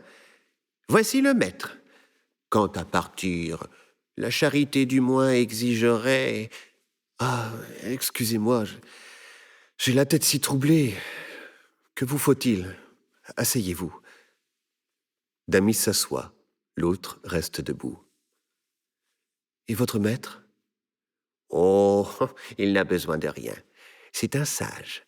Quant à moi, bonne ermite, je vous demanderai un peu d'eau car j'ai grand soif. » Antoine va chercher une cruche dans sa cellule et, la levant lui-même, offre à boire à Damis. Peu à peu, la fumée disparaît. Damis, après avoir bu. « Point ! Qu'elle est mauvaise. Vous devriez bien l'enfermer sous de la verdure. »« Et c'est qu'il n'y a pas un brin d'herbe aux environs, Seigneur. »« Hein ? N'auriez-vous rien, dites-moi, à mettre sous la dent, car j'ai grand faim. » Antoine va dans sa cabane et en rapporte un morceau de pain noir desséché. Damis mord à même. « Oh, qu'il est dur !»« Je n'en ai pas d'autre, Seigneur. »« Ah !» Il casse le pain, en retire la mie et jette les croûtes. Le cochon se précipite dessus. Antoine fait un geste de colère pour le battre. « Laissez donc, ne faut-il pas que chacun vive ?» Silence. Antoine reprend. « Et vous venez ? » ?»« Oh, de loin, de très loin. »« Et vous allez, Damis désignant l'autre, où il voudra. » »« Qui est-il donc ? » ?»« Apollonius. » Antoine fait un geste d'ignorance. « Apollonius de Tyane. » »« Je n'ai jamais entendu parler. »« Comment ? Jamais ? Ah, je vois bien, brave homme, que vous ignorez complètement ce qui se passe. » »« Il est vrai, Seigneur, mes jours étant consacrés à la religion, c'est comme lui. » »« Comme lui ? » Antoine considère Apollonius. Il a l'air d'un saint, en effet. Je voudrais bien l'entretenir. J'ai tort peut-être, car... La fumée est partie. Le temps est très clair, la lune brille. « À quoi songez-vous donc que vous ne parlez plus ? » ?»« Je songe... Oh, rien. » Damis se rapproche d'Apollonius et fait plusieurs tours autour de lui, la taille courbée, sans lever la tête. À la fin, Apollonius, toujours immobile. « Qu'est-ce ? » ?»« Maître, c'est un ermite galiléen qui demande à savoir les origines de la sagesse. » »« Qu'il approche. » Antoine hésite. « Approche. » Apollonius. « Approche. Tu voudrais connaître qui je suis, ce que j'ai fait, ce que je pense. N'est-ce pas cela, enfant ? » Si ces choses toutefois peuvent contribuer à mon salut, réjouis-toi, je vais te les dire. Damis, bas à Antoine. Est-ce possible ? Il faut qu'il vous ait du premier coup d'œil reconnu des inclinations extraordinaires pour la philosophie. Il se frotte les mains. Oh, je vais en profiter aussi, moi. Apollonius. Je te raconterai d'abord la longue route que j'ai parcourue pour acquérir la doctrine, et si tu trouves dans toute ma vie une seule action mauvaise, tu m'arrêteras, car celui-là doit scandaliser par ses paroles qui a méfait par ses œuvres. Quel homme juste, hein? Décidément, je crois qu'il est sincère. La nuit de ma naissance, ma mère crut se voir cueillant des fleurs sur le bord d'un lac. Un éclair parut, elle me mit au monde à la voix des cygnes qui chantaient dans son rêve. Jusqu'à 15 ans, on m'a plongé 3 fois par jour dans la fontaine d'Asbadé, dont l'eau rend les parjures hydropiques, et l'on me frottait avec les feuilles du Knisa pour me faire chaste. Une princesse palmyrienne vint un soir me trouver, m'offrant des trésors qu'elle savait être dans des tombeaux. Une hiérodoule du temple de Diane s'égorgea, désespérée, avec le couteau des sacrifices, et le gouverneur de Cilicie, à la fin de ses promesses, s'écria devant toute ma famille qu'il me ferait mourir, mais c'est lui qui mourut 3 jours après, assassiné par les Romains. Damis à Saint-Antoine en le frappant du coude. Hein? Quand je vous disais, quel homme! J'ai, pendant 4 ans de suite, gardé le silence complet des pythagoriciens. La douleur la plus imprévue ne m'arrachait pas un soupir, et au théâtre, quand j'entrais, on s'écartait de moi comme d'un fantôme. Oh, auriez-vous fait cela, vous? Le temps de mon silence accompli, j'entrepris seul d'instruire les prêtres qui avaient perdu la tradition, et je formulais cette prière. Ô Dieu! Comment? Dieu? Les dieux? Que dit-il? Laissez-le poursuivre, taisez-vous. Alors je suis parti pour connaître toutes les religions, pour consulter tous les oracles. J'ai devisé avec les gymnosophistes du Gange, avec les devins de Chaldée, avec les mages de Babylone. Je suis monté sur les 14 Olympes, j'ai sondé les lacs de Scythie, j'ai mesuré la grandeur du désert. C'est pourtant vrai tout cela. J'y étais, moi. J'ai d'abord été depuis le pont jusqu'à la mer d'Hyrcanie, j'en ai fait le tour. Et par le pays des Baraomates où était enterré Bucéphale, je suis descendu vers Ninive. Aux portes de la ville, il y avait une statue de femme vêtue à la mode barbare. Un homme s'approcha. Moi, mon beau maître. Oh, comme je vous aimais tout de suite. Vous étiez plus doux qu'une fille et plus beau qu'un dieu. Il voulait m'accompagner pour me servir d'interprète. Mais vous répondîtes que vous compreniez tous les langages et que vous deviniez toutes les pensées. Alors, j'ai baisé le bas de votre manteau et je me suis mis à marcher derrière vous. Après Ctésiphone, nous entrâmes sur les terres de Babylone. Et le satrape poussa un cri en voyant un homme si pâle. La singulière histoire? N'est-ce pas le lendemain, maître, que nous rencontrâmes cette monstrueuse tigresse qui avait 8 petits dans le ventre? Alors vous dites, notre séjour auprès du roi sera d'1 an et 8 mois. Je n'ai jamais pu comprendre. Le roi m'a reçu debout près d'un trône d'argent dans une salle ronde constellée d'étoiles, d'où pendaient à des fils que l'on n'apercevait pas 4 grands oiseaux d'or, les 2 ailes étendues. Antoine, rêvant. Est-ce qu'il y a sur la terre des choses pareilles? C'est là une ville, cette Babylone.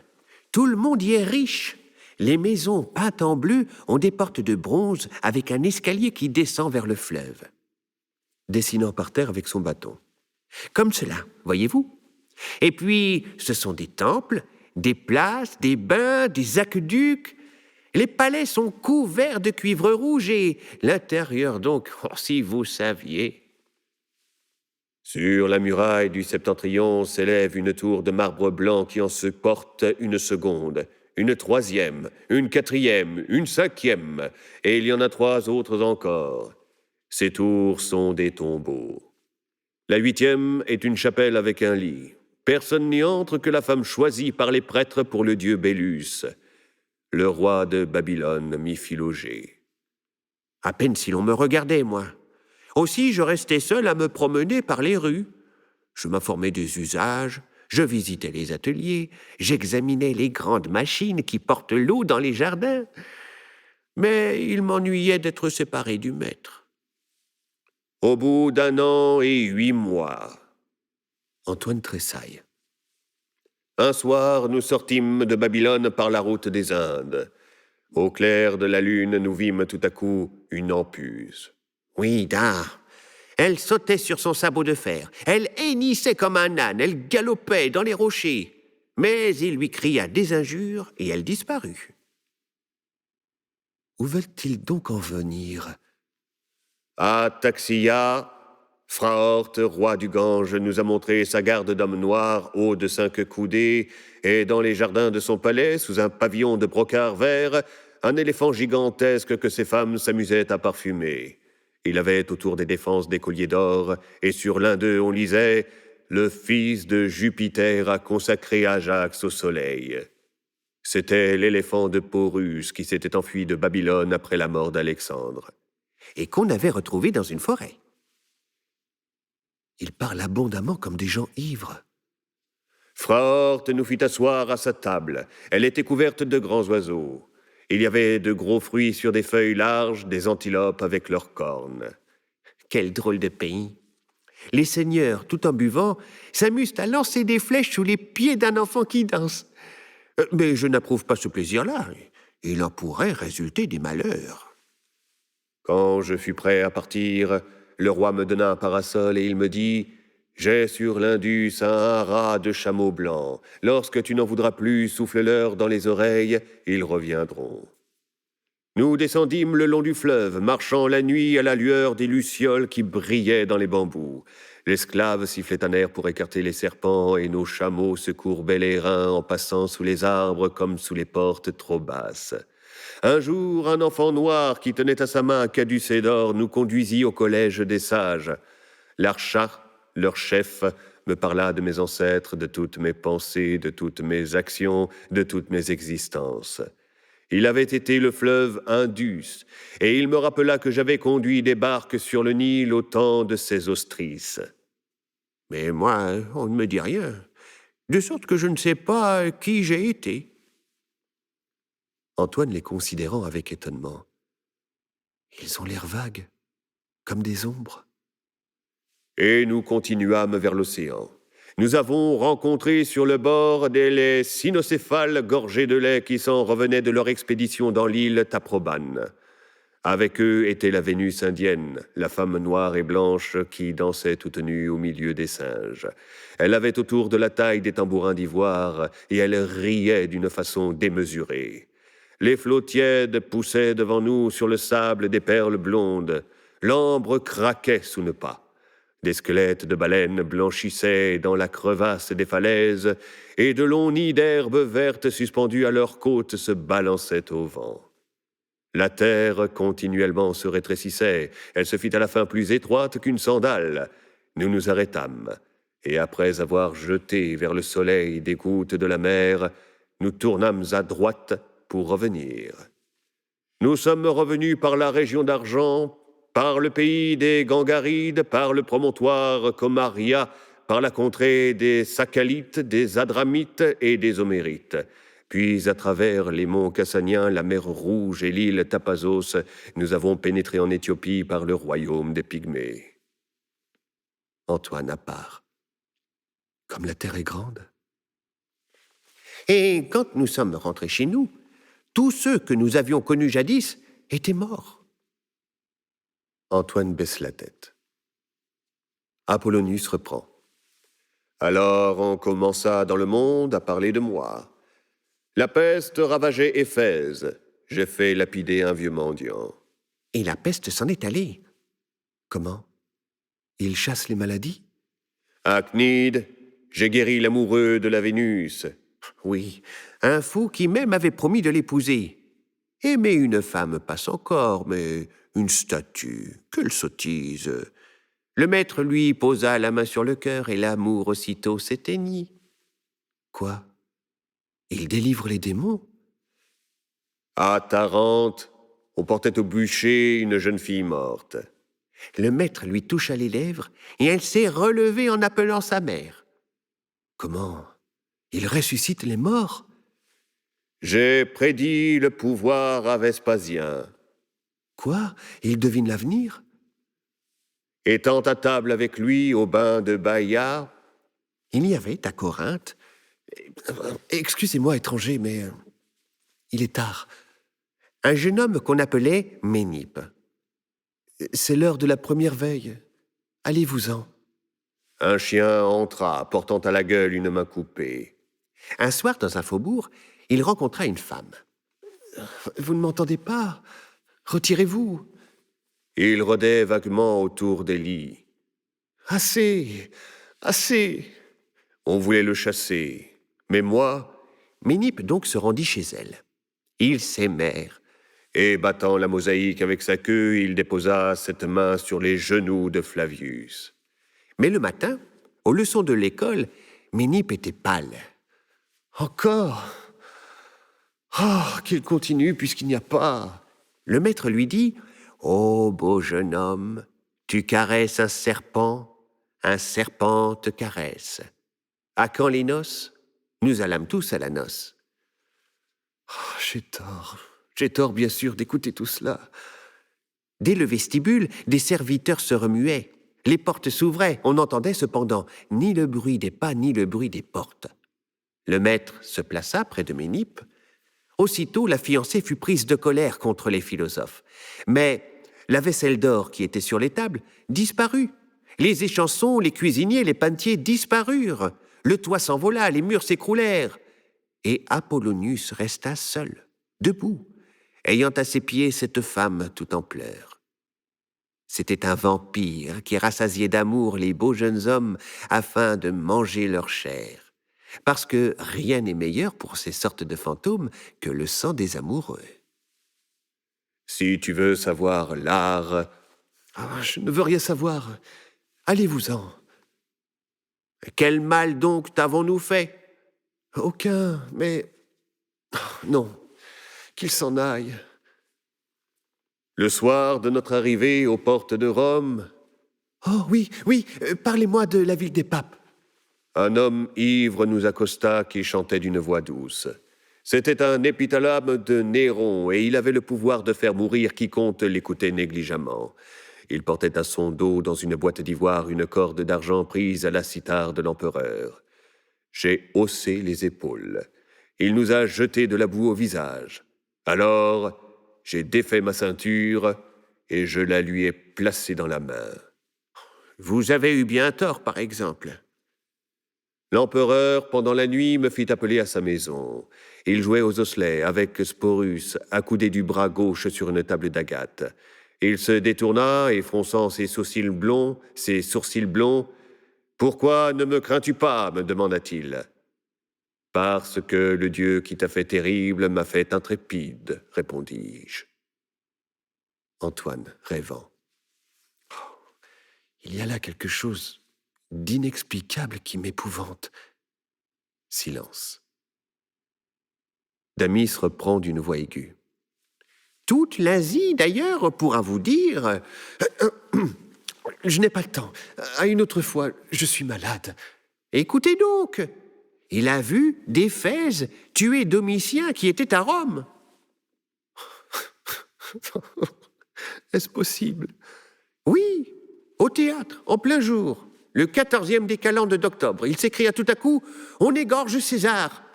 Et il ajoutait de temps à autre, « Il roule par terre. Oh, comme il se débat, il se relève, il essaie de fuir, les portes sont fermées. Ah, c'est fini, le voilà mort. » Ce jour-là, en effet, Titus Flavius Domitianus fut assassiné, comme vous savez.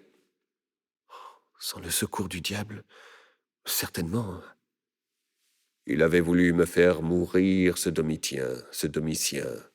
Damis, avec Démétrius, s'était enfui par mon ordre et je restais seul dans ma prison. C'était une terrible hardiesse, il faut avouer. Vers la 5e heure, les soldats m'amenèrent au tribunal. J'avais ma harangue toute prête que je tenais sous mon manteau. Nous étions sur le rivage de Puzoles, nous autres. Nous vous croyions morts, nous pleurions. Chacun allait s'en retourner chez soi quand, vers la 6e heure, tout à coup, vous apparûtes. Antoine à part, comme Jésus. Nous tremblions, mais vous nous dites « Touchez-moi ». Oh non, cela n'est point. Vous mentez, n'est-ce pas? Vous mentez. Et alors, nous sommes repartis tous ensemble. Silence. Damis considère saint Antoine, et Apollonius, se rapprochant, lui crie dans les oreilles. C'est que je suis descendu dans l'antre de Trophonius, fils d'Apollon. C'est que je fais des libations par l'oreille des amphores. C'est que je connais des prières indiennes. J'ai pétri pour les femmes de Syracuse les phallus de miel rose qu'elles portent en hurlant sur les montagnes. J'ai reçu l'écharpe des Kabyres. J'ai serré contre mon cœur le serpent de Sabassus. J'ai lavé Cybèle au flot des golfes campaniens et j'ai passé 3 lunes dans les cavernes de Samothrace.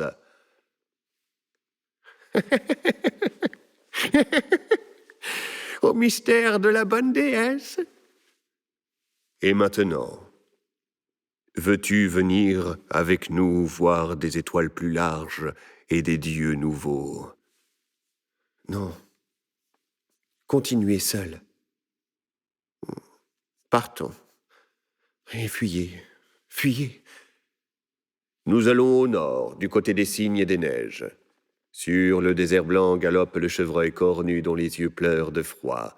Les hippopodes aveugles cassent avec leurs pieds la plante d'outre-mer. Viens, c'est l'aurore. Le coq a chanté, le cheval a henni. La voile est prête. Non, le coq n'a point chanté. J'entends le grillon dans les sables et je vois la lune qui reste en place. Au-delà des montagnes, bien loin là-bas, nous allons cueillir la pomme des Hespérides et chercher dans les parfums la raison de l'amour. Nous humerons l'odeur du myrodon et qui fait mourir les faibles. Nous nous baignerons dans le lac d'huile rose de l'île Junonia. Tu verras dormant sur les primevères le lézard géant qui se réveille tous les siècles quand tombe à sa maturité l'escarboucle naturel de ses yeux. Les étoiles palpitent comme des regards, les cascades chantent comme des harpes, des enivrements s'exhalent des fleurs écloses. Ton esprit s'élargira parmi les airs, et dans ton cœur comme sur ta face. Maître, il est temps.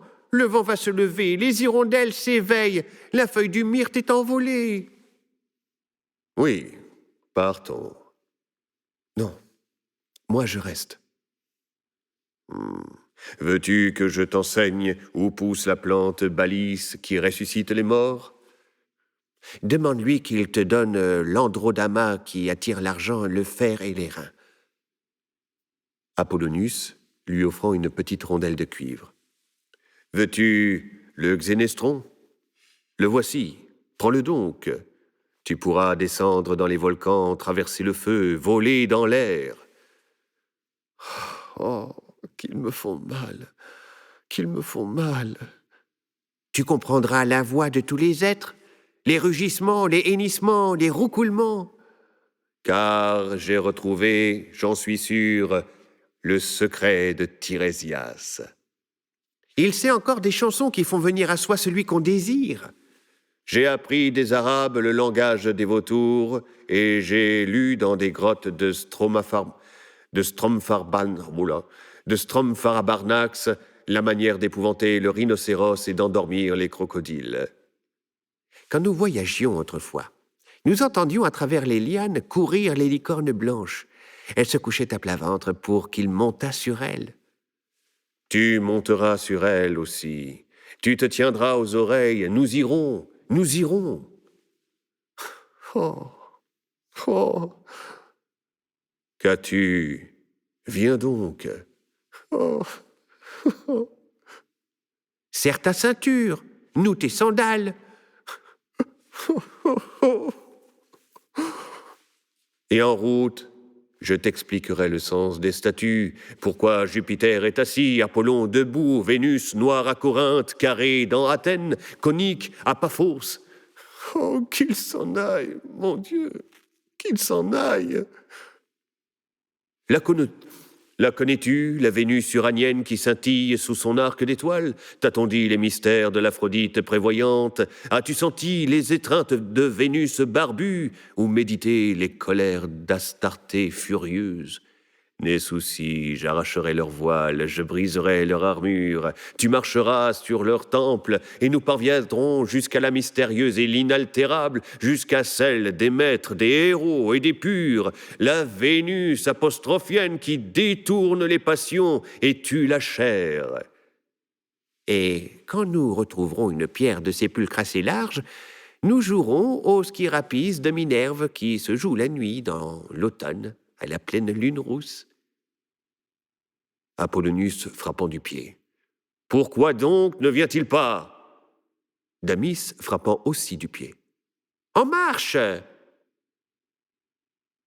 Apollonius regardant Antoine fixement. « Doutes-tu de moi ?»« Doutes-tu de lui ?» Sifflez, maître, le lion de Numidie, celui qui contenait l'âme d'Amasis. Mon Dieu, est-ce qu'ils vont me prendre? Quel est ton désir? Le temps seulement d'y songer. Antoine joignant les mains. Je glisse, arrêtez-moi. Est-ce la science? Est-ce la gloire? Veux-tu rafraîchir tes yeux sur des jasmins humides? Veux-tu sentir ton corps s'enfoncer comme en une onde dans la chair douce des femmes pâmées? Antoine se tenant la tête et criant douloureusement. « Encore! Encore !» Oui, vraiment. De la montagne entr'ouverte, les diamants vont couler. Sur la croix que voici, les roses vont fleurir. Les sirènes à croupe de nacre vont te caresser de leurs chevelures et te bercer de leurs chansons. Saint-Esprit, délivrez-moi. Veux-tu que je me change en arbre, en léopard, en rivière? Sainte Vierge, Mère de Dieu, priez pour moi. Veux-tu que je fasse reculer la lune? Sainte Trinité, sauvez-moi. Veux-tu que je te montre Jérusalem tout éclairée pour le sabbat? Jésus, à mon aide. Veux-tu que je le fasse apparaître, Jésus? Quoi? Comment? Ici, là. Ce sera lui, pas un autre. Tu verras les trous de ses mains, le sang de sa plaie. Il jettera sa couronne, il maudira son père, il m'adorera le dos courbé. Damis bas à Antoine. Et dis que tu veux bien, dis que tu veux bien. Antoine se passe la main sur le visage, promène un regard effaré de tous côtés, puis l'arrêtant sur Apollonius. Va-t'en, va-t'en, va-t'en, maudit, retourne en enfer. Apollonius, exaspéré. J'en arrive, j'en suis sorti pour t'y conduire. Les cuves de nitre bouillonnent, les charbons flambent, les dents d'acier claquent, et les ombres se pressent ou soupiront pour te voir passer. Moi, grand Dieu, l'enfer pour moi. L'orgueil, surgissant derrière Saint-Antoine et lui mettant la main sur l'épaule. Allons donc, un saint, est-ce possible? Damis avec des gestes engageants. Voyons, bon ermite, cher Saint-Antoine, homme pur, homme illustre, homme qu'on ne saurait assez louer. Ne vous effrayez pas, cela tient à sa manière de dire exagérée. C'est une façon qu'il a prise aux orientaux, mais il est bon, il est saint, il peut... Damis s'arrête, et Saint-Antoine regarde Apollonius, qui se met à dire d'une voix véhémente et suave tout ensemble. Mais plus loin que tous les mondes, au-delà des cieux, par-dessus toutes les formes, rayonne le monde impénétrable et inaccessible des idées, tout point, tout plein de verbes. Nous en partirons, nous franchirons d'un saut l'immense espace, et tu saisiras dans son infinité l'éternel, l'être. Allons, en marche, donne-moi la main. et la terre tout à coup se creusant en entonnoir, fait un large abîme. Apollonius grandit, grandit. Des nuages couleur de sang roulent sous ses pieds nus. Sa tunique blanche brille comme de la neige. Un cercle d'or autour de sa tête vibre dans l'air avec un mouvement élastique. Il tend la main gauche à saint Antoine, et de la droite lui montre le ciel dans une attitude souveraine inspirée. Antoine est perdu. Une ambition tumultueuse m'enlève à des hauteurs qui m'épouvantent. Le sol fuit comme une onde. Ma tête éclate. Il se cramponne à la croix tant qu'il peut. Les Valériens. Tiens, voilà nos couteaux. Les circoncellions reparaissant. Tiens, voilà nos poignards. Les carpocraciens. Tiens, voilà nos fleurs. Les montanistes. Tiens, voilà nos cilices, nos poisons, nos croix, nos chevalets. Maximilla et Priscilla pleurant. Oh, tout Antoine, nous entends-tu? Arrive! La Sabéen. Viens prier avec nous dans nos temples de granit qui sont en forme d'étoiles. Les Manichéens. Non, cours à la fête du Béma. Tu t'assoiras dans la chair de Manès. Nous te frotterons de béjoin. Tu boiras du vin cuit et tu comprendras les 2 principes, les 12 vases, les 5 natures et les 8 airs avec l'homophore portant le monde sur ses épaules et le splendide Énince à 6 visages qui le tient entre ses doigts pour empêcher qu'il ne vacille. Les gnostiques. Nous t'ouvrirons la gnose et tu monteras vers les syzygies rayonnantes qui te porteront au sein du bitos éternel dans le cercle immuable du plérome. D'autres hérésies arrivent. Antoine s'arrachant les cheveux. Ah, elles reviennent! Simon le magicien, avec Enoïa habillée tout en or. Oui, elle revient aussi, elle. Comme toi, elle a souffert, mais la voilà joyeuse maintenant, et prête à chanter sans en finir. La trouves-tu belle, hein?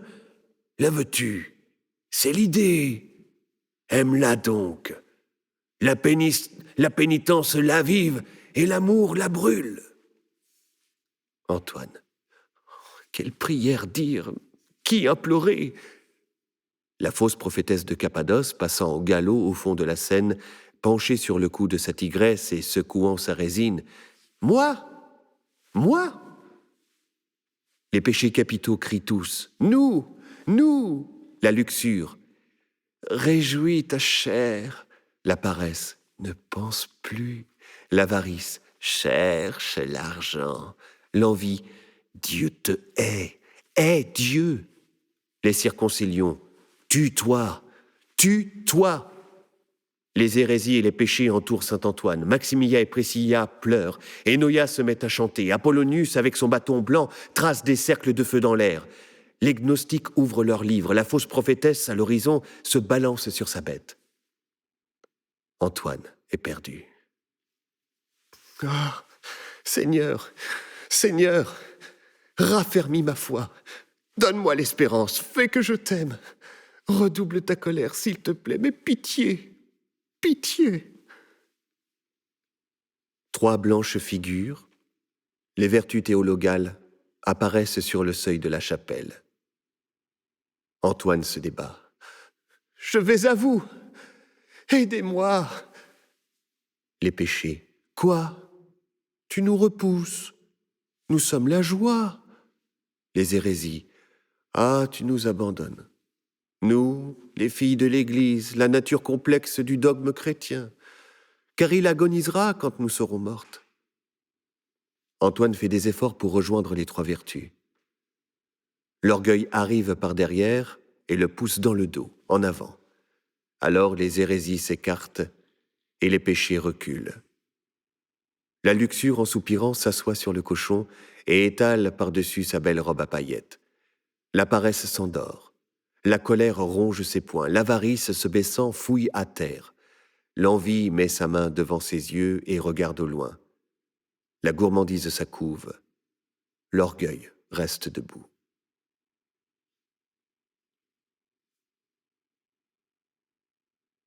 Fin de la première partie.